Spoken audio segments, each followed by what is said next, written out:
très intéressant. Et vous allez voir qu'on va essayer de le transformer de telle sorte à fonctionner avec n'importe quelle énergie. L'essentiel, c'est d'avoir soit le courant, soit la chaleur. Si j'ai le courant avec une résistance, je peux alors évaporer. Si j'ai alors, par exemple, un système le gaz ou le bois, je peux utiliser le bois, d'accord. Je peux utiliser bien sûr les schistes bitumineux, je peux utiliser alors le charbon. L'essentiel, c'est que je chauffe de l'eau. Hein. Là, je chauffe bien sûr alors un échangeur de chaleur. L'échangeur de chaleur, il va dégager bien sûr la chaleur à la marmite que nous avons utilisée. Et dans la marmite, c'est-à-dire il y a échange de chaleur avec bien sûr avec le caloporteur. Il y a dégagement bien sûr de la vapeur. Et la vapeur, il va se condenser. Et alors il va tomber vers le bas et on va le récupérer, mais sous forme de l'eau distillée. D'accord? Ça, c'est très important. Dès qu'on a l'eau distillée, on va discuter alors comment préparer l'eau potable ou l'eau pour l'irrigation. اجي جيبها هنا القدام ديرها الوسط ديرها الوسط دابا هذا السيستم لي ريزيستونس فين لي ريزيستونس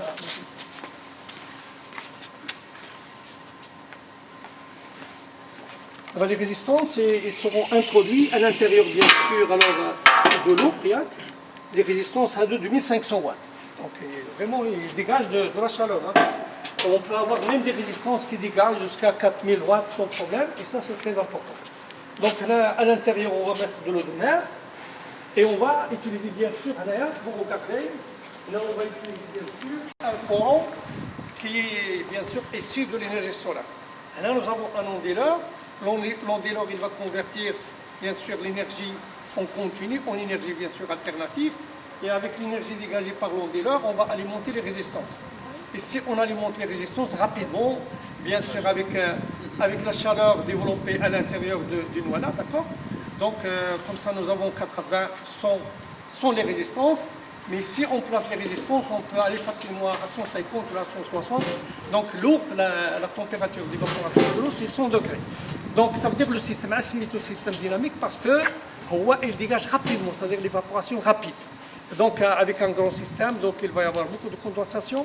Et la condensation, Inch'Allah, dans une maison ou dans une ferme, on peut produire ce qu'on dimensionne, bien sûr. Alors, donc, le dimensionnement, comment on dimensionne le système? Si on fonctionne de l'énergie qu'il va introduire, hein, par exemple, la critique de l'énergie pour avoir 150 degrés, ou la 120, ou la 100, ça dépend, tu peux dimensionner. La briquette, maintenant, tu veux alors une grande évaporation, donc là, tu montes plus haut, d'accord? Tu montes plus haut, c'est-à-dire s'il y a moyen de monter même à 200, c'est encore beaucoup mieux. Maintenant, je voudrais maintenant un grand rendement. Donc je peux installer un voilà de 30 mètres de hauteur.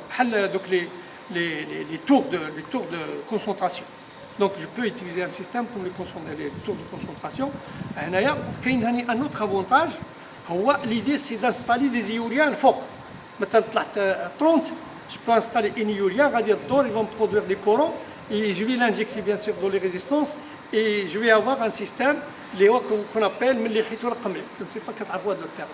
مليحية القمع, ça veut dire le système il génère de l'énergie de lui-même. Et avec un courant bien sûr produit par l'éolien, donc automatiquement nous avons bien sûr alors de l'eau. Donc là on peut aller facilement avec un système, je ne sais pas, à une dizaine de mètres cubes par jour. Hein, d'accord. Et vous savez que 10 mètres cubes par jour, ça peut utiliser pour le potable. Quel est le grand avantage? Par exemple, j'ai dessaler des mètres cubes. Donc je peux avoir des mètres cubes équivalents, vraiment traités, sans la traiter, le saumâtre. Parce que l'eau que je vais produire, c'est l'eau distillée. ما فيش الملوحة, ما فيش les sels minéraux. Donc quand l'eau, c'est-à-dire اللي هو saumâtre à 4 grammes par litre, avec l'eau à 0 grammes. Chaque غتعطيني 2 grammes. Donc, 2 grammes, il est souhaité par l'agriculture. Maintenant, je voudrais de l'eau potable. Comment je vais faire? Je vais avoir la proportion. Diminuer d'1 gramme. C'est-à-dire, voilà, donc je peux prendre par exemple 55 ou la 60 et 40. C'est-à-dire 60 de l'eau distillée et 40 de l'eau, alors bien sûr, nous distillée, saumâtre.